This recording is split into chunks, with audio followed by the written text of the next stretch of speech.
কাল রাত্রি স্টুডিওর বিশেষ উপস্থাপনা এই মুহূর্তে শুনুন বাংলা ভূতের ঘটনা। আজকে তোমাদের জন্য নিয়ে এসেছি দুটো ঘটনা।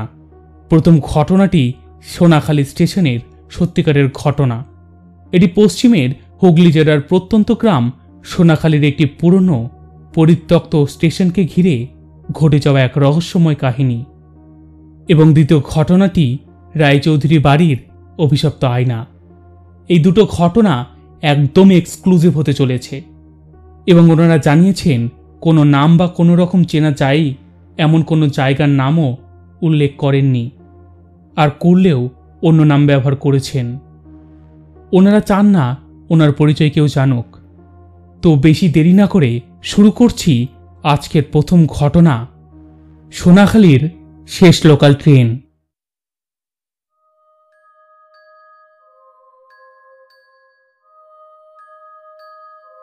সময়টা ছিল রাত 11:40।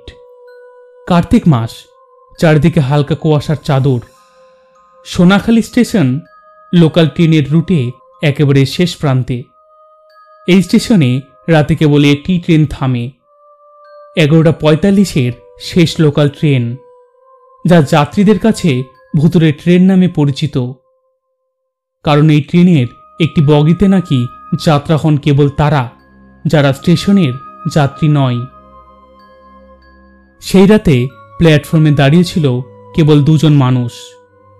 স্টেশন মাস্টার অরুণ কুণ্ডু, যিনি 40 বছর ধরে এখানে কাজ করছেন, আর সাংবাদিক সৌমেন রায়, যিনি এই স্টেশনের রহস্যের খোঁজে শহরে ফিরেছেন। সৌমেন অরুণবাবুকে প্রশ্ন করলেন, অরুণদা, এত রাত পর্যন্ত কাজ করেন, আপনার ভয় করে না? অরুণবাবুর হাতের লণ্ঠনটা উঠিয়ে হাসলেন। সে হাসি অন্ধকারেও কেমন যেন ফ্যাকাশে মনে হলো। ভয়? এই স্টেশনে যারা থাকে তাদের চেয়ে ভয়ঙ্কর তো মানুষ। তবে একটা জিনিস মনে রাখবেন সৌমেন, রাত 11:45 ট্রেনটা ওটা ঠিক আপনার আমার জন্য থামে না। সোনাখালী স্টেশনটি তৈরি হয়েছিল প্রায় 100 বছর আগে, কিন্তু 50 বছর আগে এই লাইনে একটি ভয়াবহ ট্রেন দুর্ঘটনা ঘটেছিল।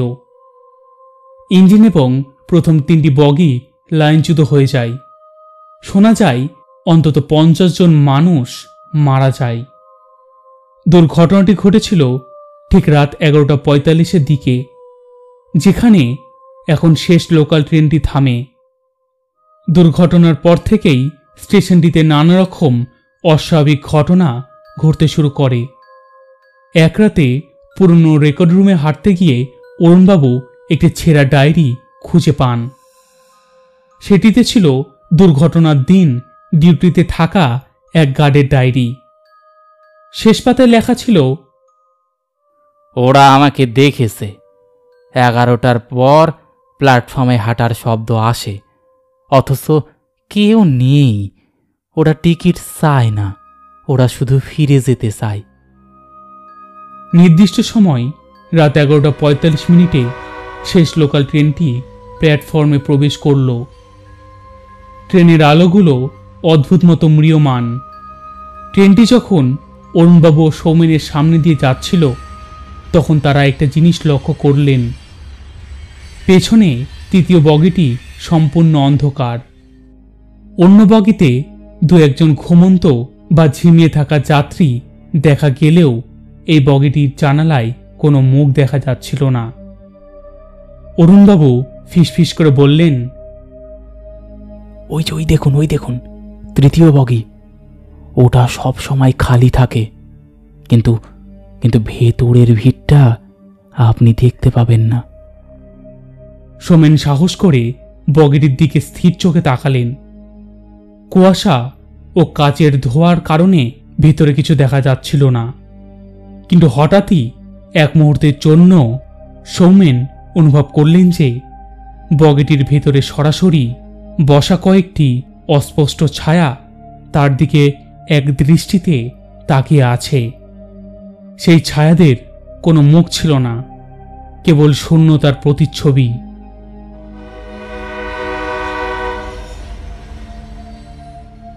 ট্রেন থামার পর গার্ড নেমে অরুণবাবুর সাথে কিছু কাগজপত্রের সই করিয়ে নিলেন। সৌমেন এই সুযোগে টিকিট কাউন্টারের দিকে গেলেন। কাউন্টারের ভেতরে তখন শুধু অরুণবাবুকে দেখা যাচ্ছিল।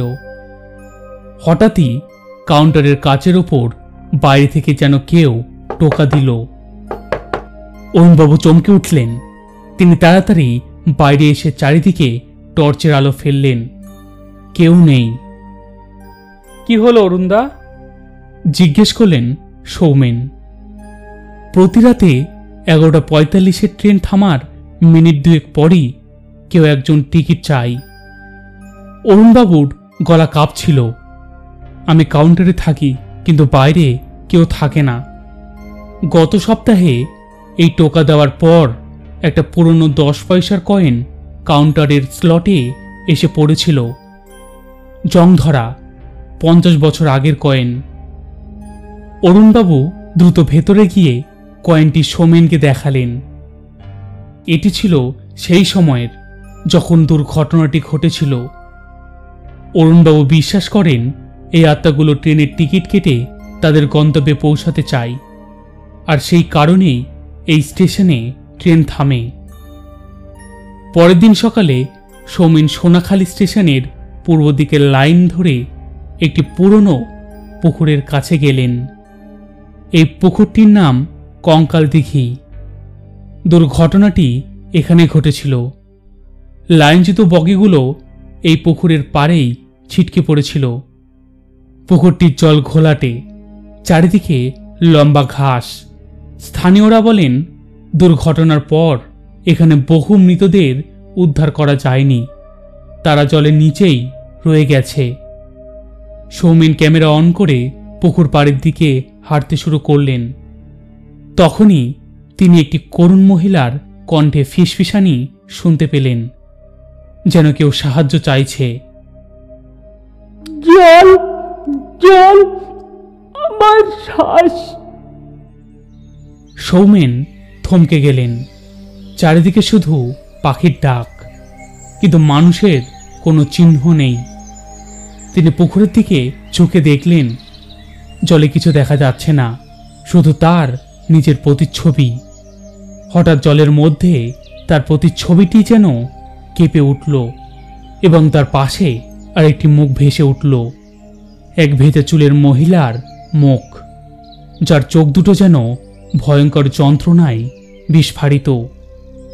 সৌমেন পুকুর থেকে দূরে সরে এসে লাইনের পাশে একটি ঝোপের আড়ালে একটি পুরনো লোহার সিন্দুক দেখতে পেলেন, যেটা ট্রেনের বগি থেকে ছিটকে পড়া জিনিস মনে হচ্ছিল।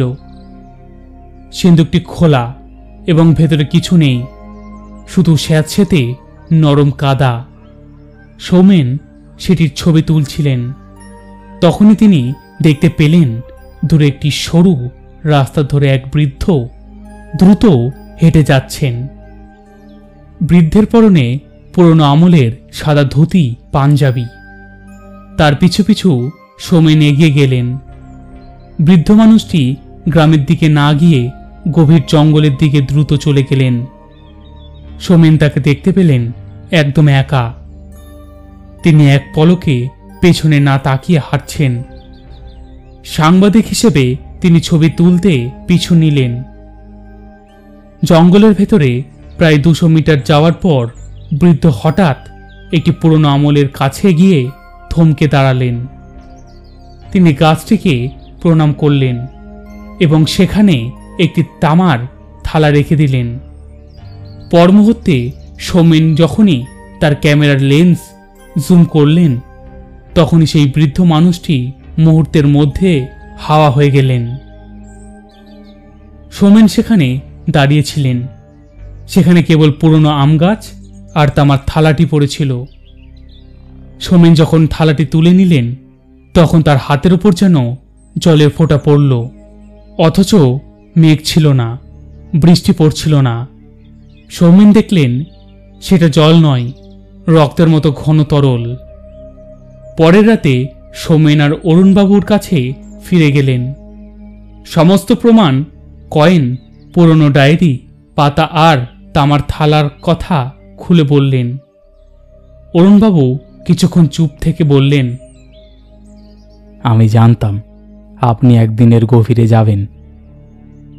অরুণবাবু জানালেন যে দুর্ঘটনার রাতে তিনি ডিউটিতে ছিলেন না, কিন্তু তার বাবা ডিউটিতে ছিলেন। তিনি মৃত্যুর আগে অরুণবাবুকে একটি গোপন কথা বলে গিয়েছিলেন। ট্রেন দুর্ঘটনায় যারা যারা মারা গিয়েছিল তাদের মধ্যে একদল যাত্রী ছিল যারা একটি স্থানীয় মেলা থেকে ফিরছিলেন। তারা সবাই ছিল একটি পরিবারের সদস্য।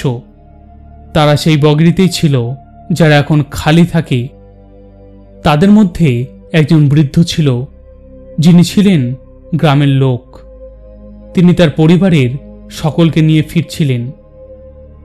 আত্মাগুলো টিকিট চায় না, তারা মুক্তি চায়। আর মুক্তি তখনই মিলবে যখন তাদের শেষ গন্তব্যে পৌঁছানোর ব্যবস্থা করা হবে। অরুণবাবু আরও জানালেন যে ওই বৃদ্ধ মানুষটিকে তিনি বহুবার দেখেছেন। সেই বৃদ্ধই প্রতি রাতে ট্রেনের অপেক্ষায় প্ল্যাটফর্মে ঘুরে বেড়ায়, আর সেই তামার থালাটি হল তাদের শেষ উপার্জনের প্রতীক। সেই দিন রাতে আবার 11:45 ট্রেন এলো।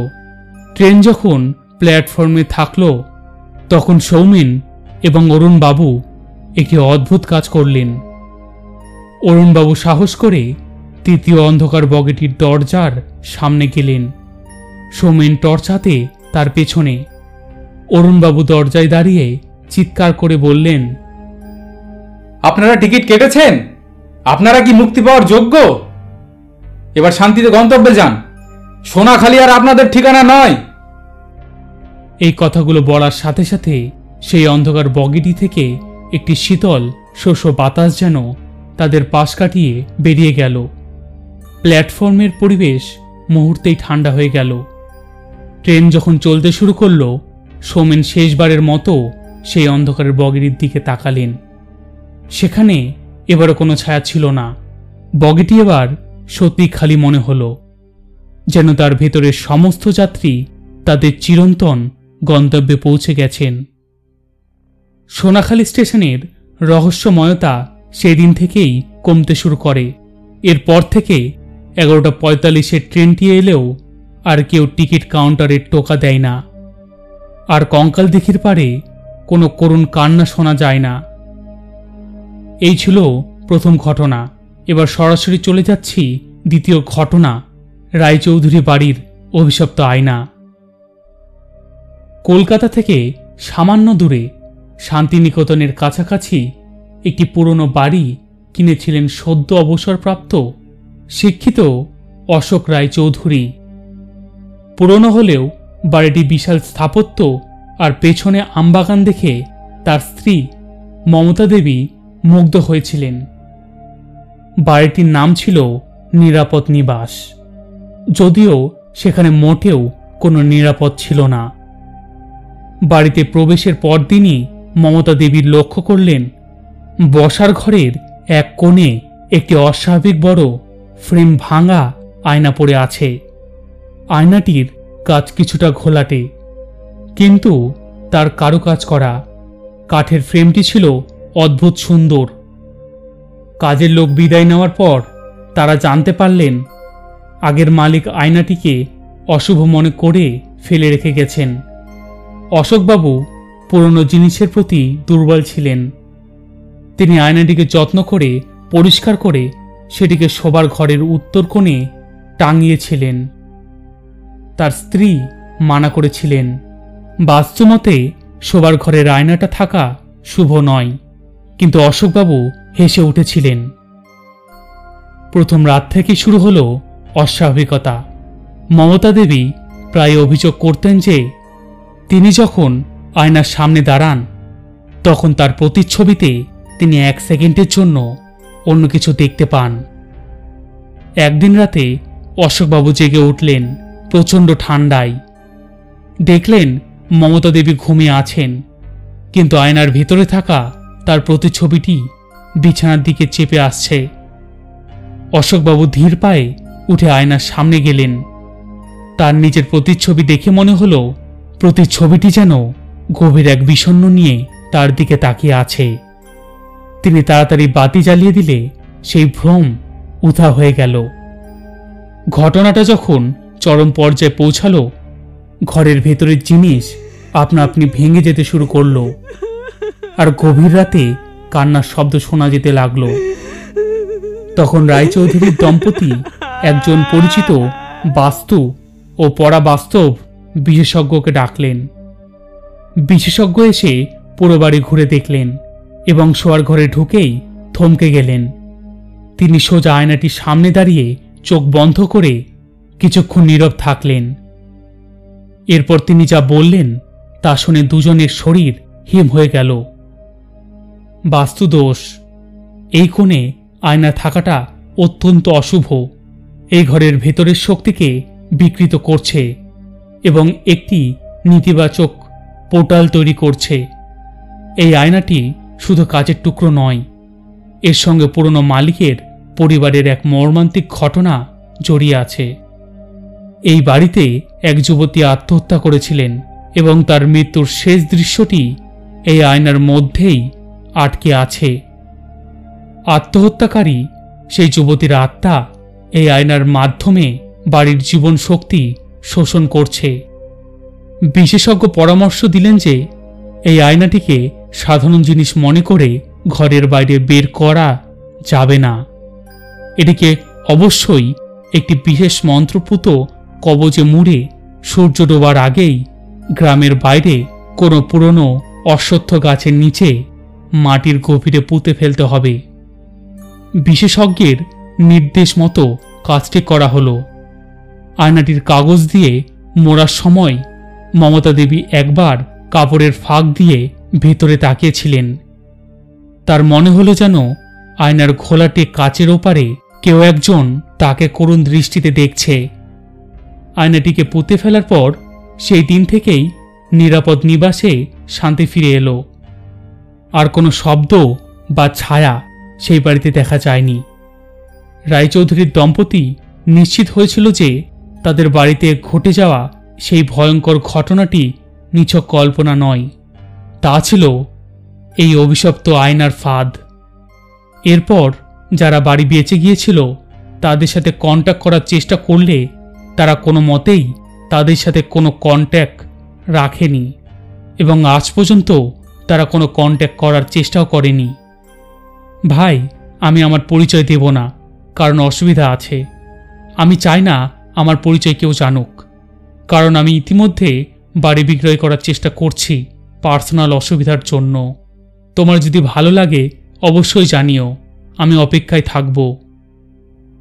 ভালো লাগা বা না লাগা সম্পূর্ণ দর্শকদের ওপরে। দর্শকরা অবশ্যই কমেন্ট করে জানান যে আপনাদের ভালো লেগেছে নাকি লাগেনি। অবশ্যই জানান। আপনাদের কমেন্ট এবং লাইক আমার অত্যন্ত গুরুত্বপূর্ণ, কারণ আমি প্রচণ্ড মোটিভেশন পাই যে আপনাদের কাছে এরকম ধরনের ঘটনা উপস্থাপন করার। তাই বেশি বেশি করে লাইক এবং শেয়ার করে দিন এবং কমেন্ট করতে একদম ভুলবেন না। নেক্সট দেখা হচ্ছে অন্য কোনো রবিবার।